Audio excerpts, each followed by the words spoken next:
Evelyn, did you hear me? Sorry. What did you say? Welcome to MsMojo, and today we're counting down our picks for the female movie characters who were written and portrayed with true depth. We'll only be looking at fictional characters, not those based on real people, and we won't be including animated films. Those deserve their own list. I could go home to my parents, but I'd have to tell them the truth. Number 20. Elle Woods, Legally Blonde. And you didn't just get it in. I saw it in the June Vogue a year ago. So if you're trying to sell it to me for full price, you picked the wrong girl. Most people in Elle's life assume she's ditzy and shallow, just because she's pretty, perky, and loves fashion. But she's actually brilliant, and when people underestimate her, Elle learns to use it to her advantage. She gets accepted to Harvard Law School without even trying that hard, and manages to get revenge on her bonehead ex-boyfriend and creepy law professor. Hitting on me? You're a beautiful girl. So everything you just said? I'm a man who knows what he wants. And I'm a law student who just realized her professor is a pathetic asshole. Her overt femininity isn't a facade. It's as much a part of her character as her intellect. Elle Woods gave audiences something we still rarely get to see on screen. An unapologetic girly girl with enough brains to outwit anyone in the Ivy League. Wouldn't you have heard the gunshot? And if in fact you had heard the gunshot, Brooke Wyndham wouldn't have had time to hide the gun before you got downstairs, which would mean that you would have had to have found Mrs. Wyndham with a gun in her hand to make your story plausible. Isn't that right? Number 19. Florence Cléo Victoire. Cléo from 5 to 7, aka Cléo de 5 à 7. Toutes portes ouvertes.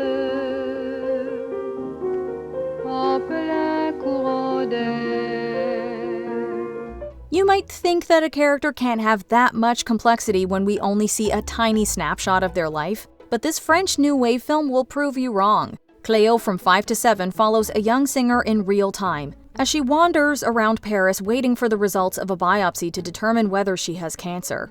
Cléo is initially portrayed as an unserious person fixated on her looks, who takes on different personas depending on who she's with.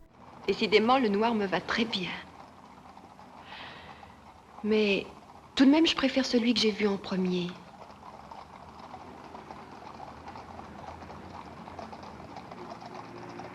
Il vous va très bien, s'il vous plaît.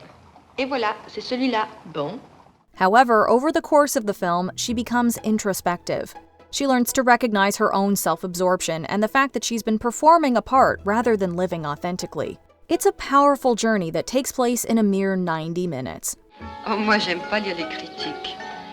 J'aime pas connaître l'histoire du film avant, ça me gâche. Et puis c'est comme souhaiter une fête d'avance, ça porte malheur. Vous êtes superstitieuse alors? Ça oui. Number 18. Katniss Everdeen, The Hunger Games franchise. I volunteer! I volunteer! I volunteer as tribute! From hardened survivalist to political mascot to true leader, Katniss goes through a major evolution over the course of this series. In the beginning, her only concern is keeping herself and her sister alive. In the games, she develops empathy for others, and her tough exterior begins to break down. You want mine too? No, that's okay. Here. Thanks. The rebellion turns her into a symbol, and at first she simply goes along with it, but eventually she comes to desire real justice, not just for her family, but for everyone in the nation. The victors will be granted immunity, and you will announce that in front of the entire population of 13. You will hold yourself and your government responsible, or you will find another Mockingjay. That's it. That's her, right there. Though the games left Katniss with deep emotional wounds, her growth as a person leads her to a peaceful life and a chance for happiness at last. Someday I'll explain it to you. Why they came. Why they won't ever go away. Number 17. Alicia Huberman, Notorious. Don't you need a coat? You'll do. With a Nazi spy for a father, a tendency to drink too much, and a constantly rotating roster of boyfriends, Alicia's a bit of a train wreck. Despite this, she reluctantly gets recruited to use her connections to spy for the US. She develops a romance with a fellow agent, which immediately gets thrown into turmoil when she's instructed to seduce one of her father's associates. It was a wonderful race. Did you have much money on the winner? I didn't see the race. Didn't you? I thought I saw you looking through your field glasses. I was watching you and your friend, Mr. Devlin. I presume that's why you left my mother and me. You had an appointment to meet him. Ingrid Bergman's portrayal of Alicia makes the character work. In the hands of a less talented actor, Alicia could have become a pawn being used by the men around her for their own ends. But Bergman plays her as deeply conflicted, torn between her past and her future, and unsure of where her loyalties should lie. Oh, please, Alex. You love him. No, of course not. Please go. For what it's worth, as an apology, your wife is telling the truth. I knew her before you, loved her before you, but I wasn't as lucky as you. Sorry, Alicia. Please go. Good night. Number 16, Cassie Thomas, promising young woman. If she's not careful, someone's going to take advantage, especially the kind of guys in this club. She's kind of hot. Her life fell apart after her best friend was assaulted and later took her own life when her assailant went free. Now she spends her evenings hanging out in bars, pretending to be drunk and entrapping other abusers. Although her revenge quest might be deeply cathartic for many viewers, she's far from flawless. Some of her actions are almost as shocking as those of the people she's coming for. Oh, wait. I have her phone. She'll be wanting that later. You're crazy. No. Tell me what room my daughter is in right now.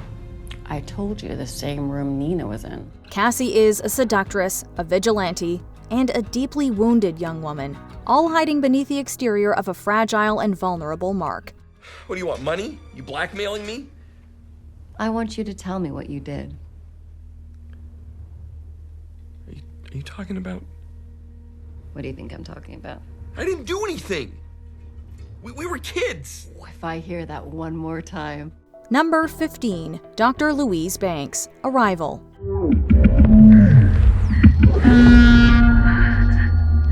Dr. Banks?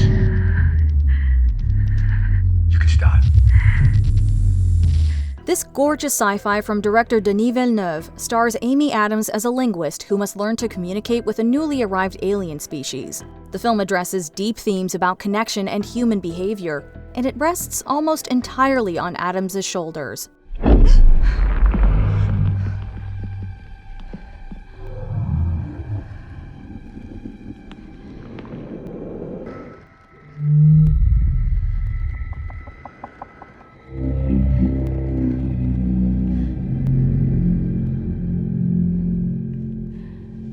Now that's a proper introduction. Louise goes into the project terrified, both of the aliens and of her own potential for failure. As she begins to understand the aliens' language, she becomes more confident and determined to keep the peace at any cost. We need to find out, do they make conscious choices, or is their motivation so instinctive that they don't understand a why question at all? And biggest of all, we need to have enough vocabulary with them that we understand their answer. She learns things about herself and the choices she'll be forced to make that have her, and the audience, questioning everything they know. I'm curious. Are you dreaming in their language?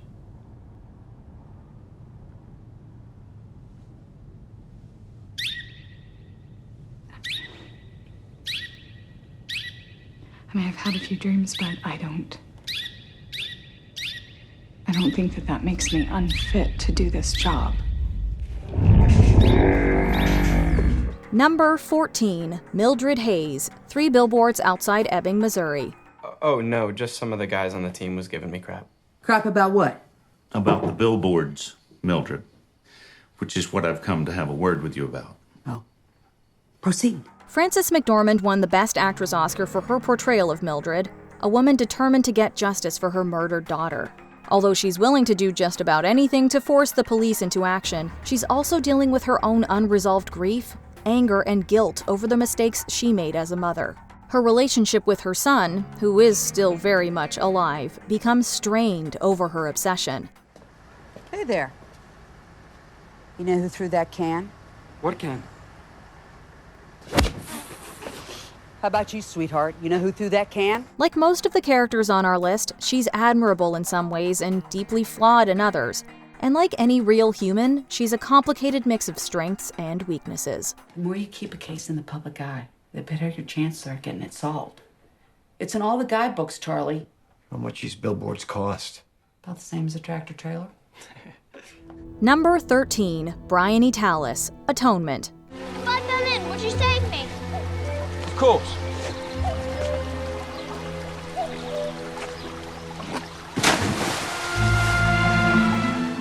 As a young child, she accidentally ruins two people's lives when she wrongly accuses her sister's boyfriend Robbie of assault. She makes things worse when she lies to the police inspector, claiming that she actually saw the attacker's face. I saw him. I saw him with my own eyes.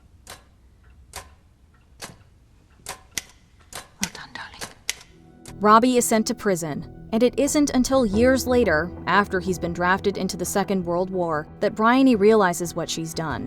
Let him now speak or forever hold his peace.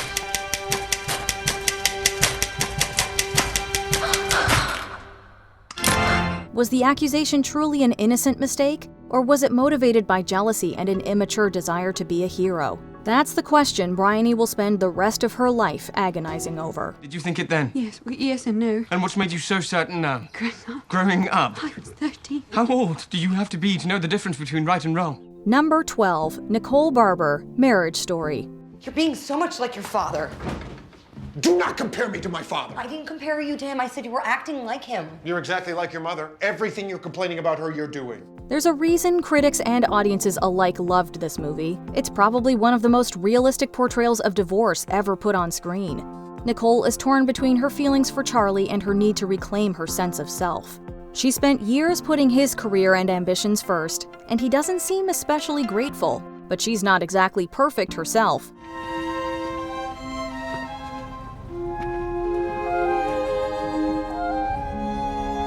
While she and Charlie initially agree to separate amicably, Nicole later hires a tough lawyer and turns the proceedings into an ugly fight. Caught in the middle is their son Henry, and at times, both parents are guilty of neglecting his needs while caught up in their own struggles. Nicole feels as authentic and complicated as any real-life human. I realized I didn't ever really come alive for myself. I was just feeding his aliveness. Number 11, Lisa Rowe, Girl Interrupted. Hey, Ronnie. Yes? Got any hot fudge? Yes. Yeah? Can I have a vanilla sundae with hot fudge? And, sprinkles. Rainbow, not chocolate. Portraying mental illness on screen can be tricky. It's easy to resort to stereotypes that depict sufferers as victims or dangerous villains. Lisa is diagnosed as a sociopath, and while she is prone to violent outbursts, there's more to her than meets the eye. I'm playing the villain, baby. Just like you want. Try to give you everything you want. No, you don't. She brags about being free from the constraints of civilized society, but she's actually yearning to be understood and desperate to make connections with those around her. Even she doesn't quite seem to know why she lashes out at people, or why more people don't behave the way she does. Lisa Rowe. Highs and lows increasingly severe. Controlling relationships with patients. No appreciable response to meds. No remission observed. That was before you ran away. We are very rare, and we are mostly men. Lisa thinks she's hot shit because she's a sociopath. Number 10, Christine Ladybird McPherson, Ladybird. Call me Ladybird like you said you would. You should just go to City College. You know, with your work ethic, just go to City College and then to jail and then back to City College and then maybe you'd learn to pull yourself up and not expect everybody to do everything. We knew Greta Gerwig was a brilliant writer-director way back in 2017. Her debut film follows a high school senior struggling to find her identity and her place in the world. Ladybird is a whirlwind of contradictions. She claims she hates Sacramento, but she writes about it with reverence in an essay. She wants to think of herself as deep and wise, but she's impulsive and worried about what others think of her. Why didn't you just say pick up your feet? I didn't know if you were tired. You were being passive aggressive. No, I wasn't. You are so infuriating. Please stop yelling. I'm not yelling. Oh, it's perfect. Do you love it? Like any normal teenager, she loves her mother Marianne, yet the two clash constantly. Partly because Marianne is an equally complex figure. I wish that you liked me. Of course I love you. But do you like me? It's not the only time Saoirse Ronan has played a deeply conflicted character, even on this list. Her turn as Jo March in Little Women earned her critical acclaim and an Oscar nomination. Women, they have minds, and they have souls, as well as just hearts. And they've got ambition, and they've got talent, as well as just beauty. And I'm so sick of people saying that love is just all a woman is fit for. I'm so sick of it. But I'm so lonely. Number 9, Norma Desmond, Sunset Boulevard. You're Norma Desmond. Used to be in silent pictures, used to be big. I am big. It's the pictures that got small. Even if you've never seen this all-time classic film, you've probably heard some of Norma Desmond's iconic lines. All right, Mr. DeMille, I'm ready for my close-up. Gloria Swanson gave the biggest performance of her life as the washed-up silent film star who's convinced that her big comeback is just over the horizon. Her behavior can be cruel, even monstrous, yet by the end we can't help but pity her. Haven't they got any eyes? Have they forgotten what a star looks like? I'll show them. I'll be up there again, so help me. The Hollywood studio system used her up, then discarded her, and even her longtime director will no longer return her phone calls. She hides in her mansion because she fears the outside world and can't face the changes the last few decades have brought. Norma, you're a woman of 50. Now grow up. There's nothing tragic about being 50. Not unless you try to be 25. Norma might be a murderer and manipulator, but she's also extremely human. Number 8, Lisbeth Salander, the girl with the dragon tattoo and the girl in the spider's web. She's one of the best investigators I had, as you saw from her report. But I'm concerned you won't like her. She's different. In what way? In every way. Lisbeth's early life was basically hell. At the mercy of evil men, she was abused, assaulted, and institutionalized. No wonder she's made it her life's work to avenge other victims. Who are you? You should ask yourself that question. She's incredibly smart and a brilliant hacker, and she uses those tools to get close to and blackmail her targets. What do they say? If you had to sum it up. They say I'm insane. No, it's okay, you can nod, because it's true. I am insane. She can be kind and even loving to the few people she cares about, but her ruthlessness and brutality know no bounds. Lisbeth is doing good by taking down abusers, but we also suspect that she enjoys inflicting pain and torment on them. The righter of wrongs. The girl who hurts men, who hurt women. All those lucky ladies. Number 7, Red, Adelaide, Us. We can't talk about these characters without spoilers, so here's your warning. Throughout this movie, the tethered are depicted as subhuman monsters whose only goal is destroying their counterparts and escaping their underground prison. That is, until we learn that Adelaide herself was a tethered. Red switched places with her when they were both children and grew up on the surface in a loving home. This proves that, as the film's title suggests, the tethered are us. Tethered together. When the girl ate, her food was given to her warm and tasty. But when the shadow was hungry, she had to eat rabbit, raw and bloody. If Red is a monster, then Adelaide is too. The only difference is that one was raised in privilege and the other in darkness.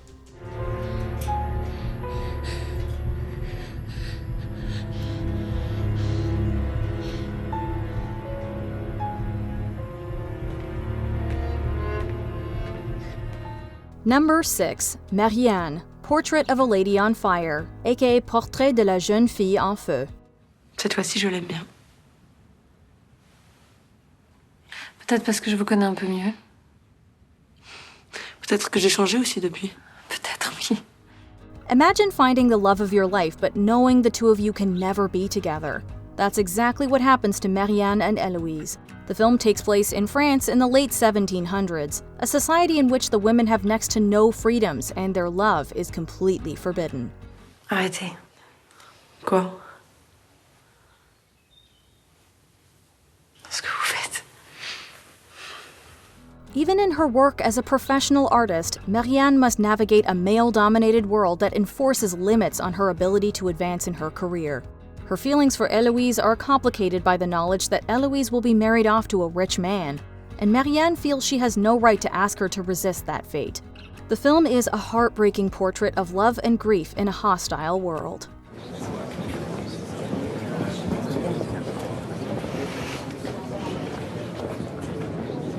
Number 5. Bella Baxter, Poor Things.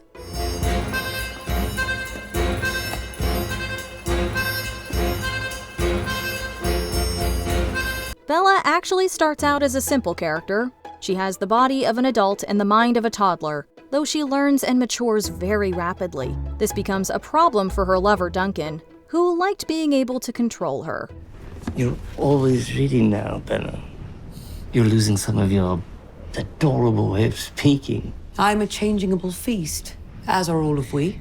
Apparently, according to Emerson, disagreed with by Harry. Come, just come. You were in my son. We follow Bella as she discovers and reacts to all the wonderful and terrible parts of life. Love, pleasure, jealousy, poverty, and greed. Must be hot. We must go help them.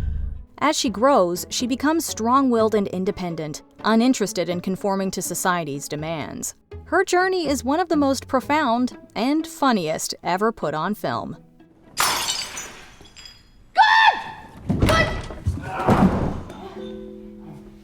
Hello.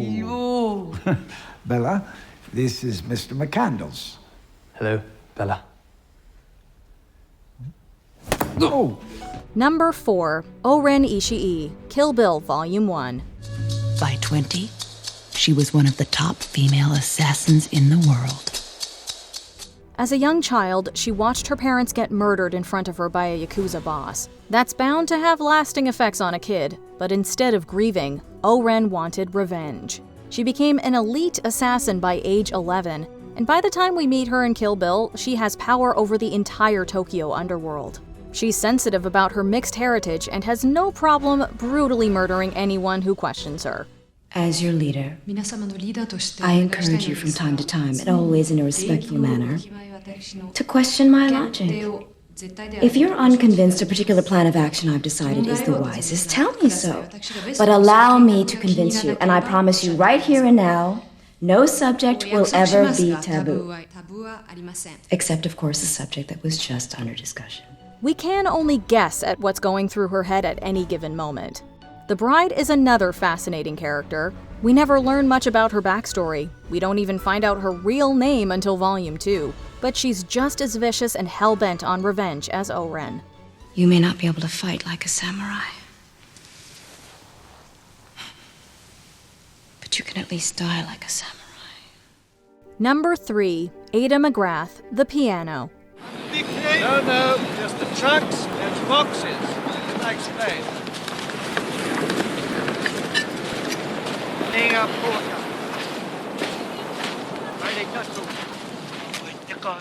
This 19th century Scottish woman is so complicated, she doesn't even understand herself.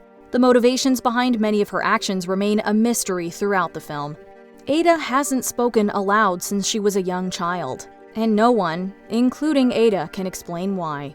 The voice you hear is not my speaking voice, but my mind's voice.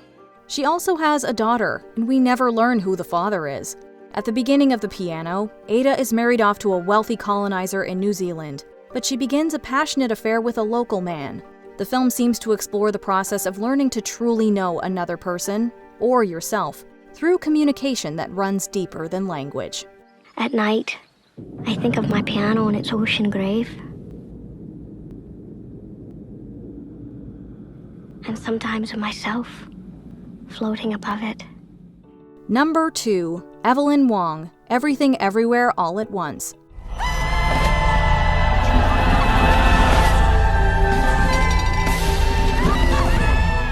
If you haven't seen this spectacular, absurdist comedy family drama sci-fi kung fu movie that swept the Oscars, what are you waiting for? Michelle Yeoh plays Evelyn Wong in this universe and all the others, and over the course of the film, she discovers talents and abilities within herself that she never thought were possible. As she crisscrosses time and space, she taps into her other identities and experiences, first to fight her enemies, and then ultimately to understand them. 离家让我心碎，我想告诉你，如果有来生，我还是会选择和你一起报税，开始一点。 Along the way, she discovers that her unfulfilling life as a laundromat owner and her strained relationship with her family aren't burdens. They're actually the most important things in all of the multiverse. These are direct indications that there's an impingement on the nervous system. With a little bit of help, we should be seeing things that are nice and straight. You might feel a little sore, but everything's looking pretty good. Thank you. Before we unveil our top pick, here are a few honorable mentions. Nina Sayers, Black Swan. By the end of this film, neither Nina nor the audience knows who she really is. Good.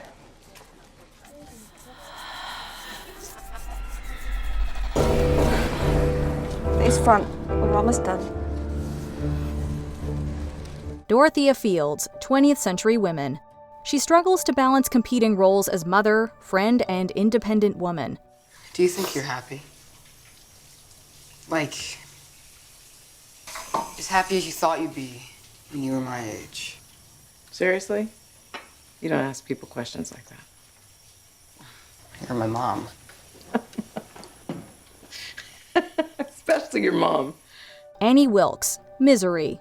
Delusion, violence, and childish fury combine to make her a terrifying villain. How could you? She can't be dead. Misery Chastain cannot be dead. Annie, in 1871, women often died in childbirth.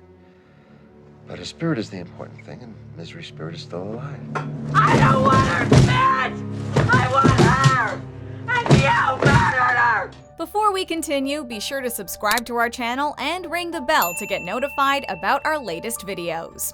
You have the option to be notified for occasional videos or all of them. If you're on your phone, make sure you go into your settings and switch on notifications. Number 1. Amy Dunne, Gone Girl. You need a diary. Minimum 300 entries on the Nick and Amy story. Start with the fairy tale early days. Those are true, and they're crucial. You want Nick and Amy to be likable. Is she an abused and neglected wife, a calculating killer, or both? We don't know who to trust in this tense psychological thriller, and that's what makes it so entertaining. After she catches her husband, Nick, cheating, Amy concocts an elaborate plan to frame him for her murder. Nick Dunn took my pride and my dignity and my hope and my money. He took and took from me until I no longer existed. That's murder. Let the punishment fit the crime. Even though she commits some truly horrifying deeds, many of the women in the audience might still find themselves rooting for her. Being lied to, manipulated, and taken for granted by mediocre men is an all-too-common experience after all. Rosamund Pike's performance makes Amy believable as both the smart and classy wife and the cold, vindictive villain. You can admire her, just do not cross her. Nick teased out in me things I didn't know existed.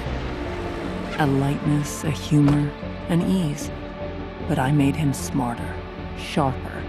I inspired him to rise to my level.